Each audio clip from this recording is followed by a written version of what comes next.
What's up, guys? The first thing you're going to need for this process is to find yourself some beeswax and a jar that will fit your handles. I'm going to use coconut oil because when you mix oils together and they combine without a chemical reaction, you kind of combine the properties of them. And I really need that melting point on the beeswax, which is quite high, to be lowered.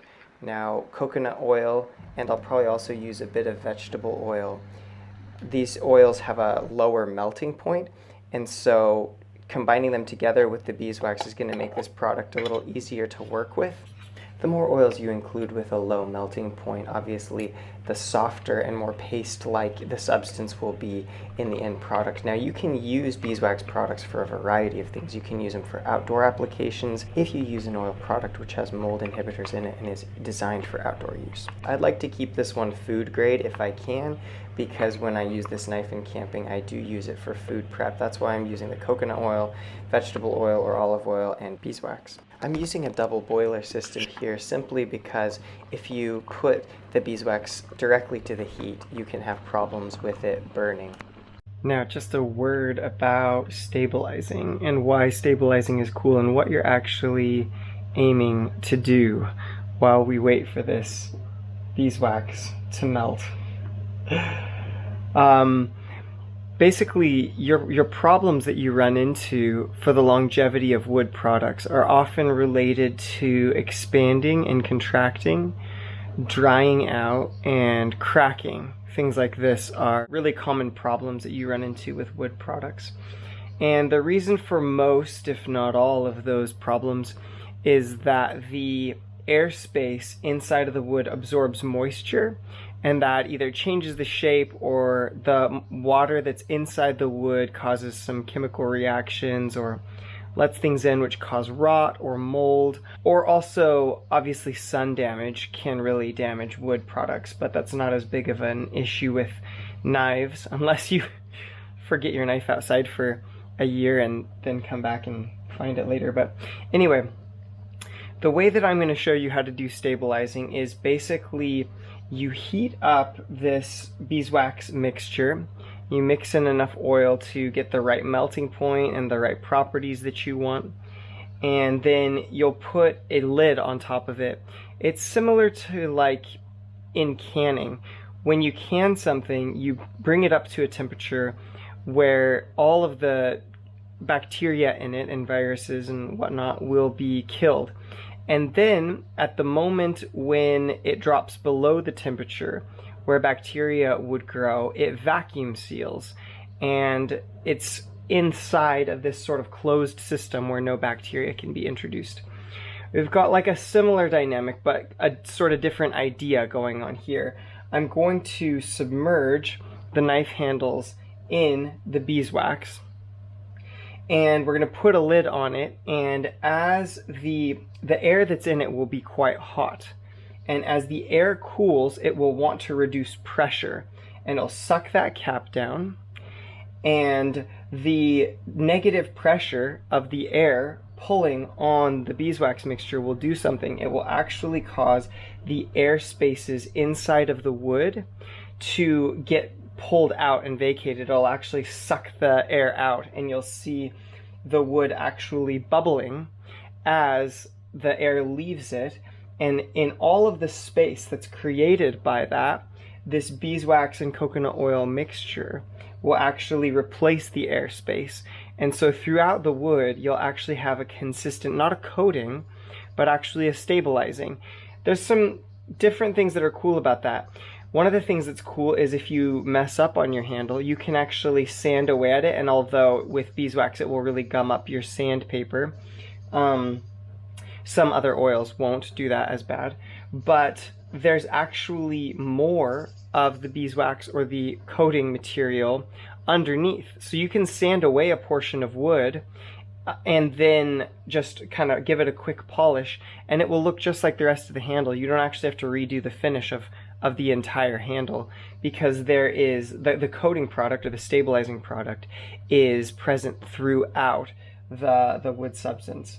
So stabilizing is real cool because moisture can never again get inside. I suppose it's possible you could sun damage the wood or dry it out too much if you exposed it to really, really extreme conditions, unless you used some sort of epoxy product, which I guess generally you'd have almost the properties of a plastic there. And that's basically what your diamond wood, your Paca wood, all those sort of proprietary stabilized woods, that's basically what they are. They're basically wood that has had this process done to it where all of the airspace has been replaced with a resin or an epoxy of some kind. Anyway, we're going to try it with beeswax. I've never done it before. We'll see how it goes. This thing is almost melted.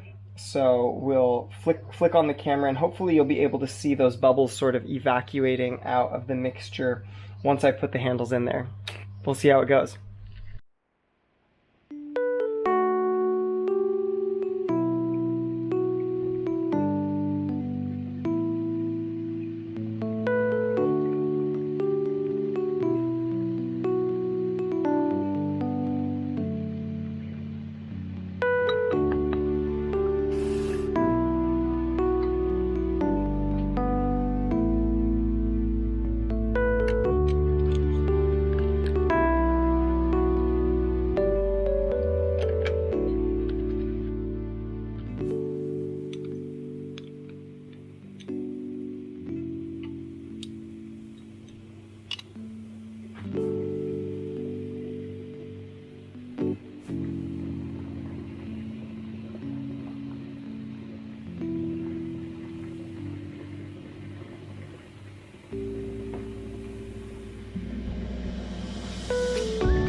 And there you have it. My, oh my, what a project this has turned out to be for someone of very medium-low skill level and very large aspirations and dreams. But hey, if you find yourself in this category where your aspirations and dreams outstrip your sort of skill level, then be encouraged that you can do cool things.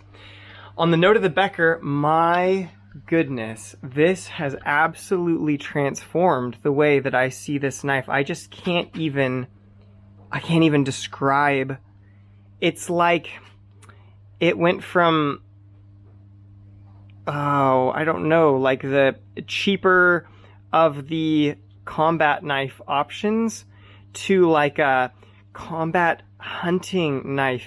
My gosh, I love this handle. I'm so glad I did this. It's so beautiful. And I think as big of a sort of trophy as that feels like, and as excited as I am that now I have this lifelong piece, I think that the real trophy is right up here.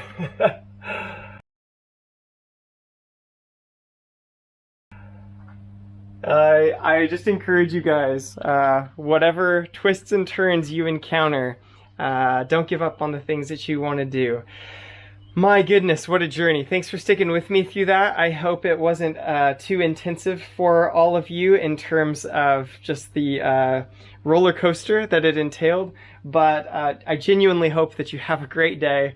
I feel awesome. I always have to remind myself in the middle of a project that feels like it's pointless that at the end it feels like this. And man, this feels good. On that note, I will just say peace out from the home slice. Thanks for tuning in, guys. Take care.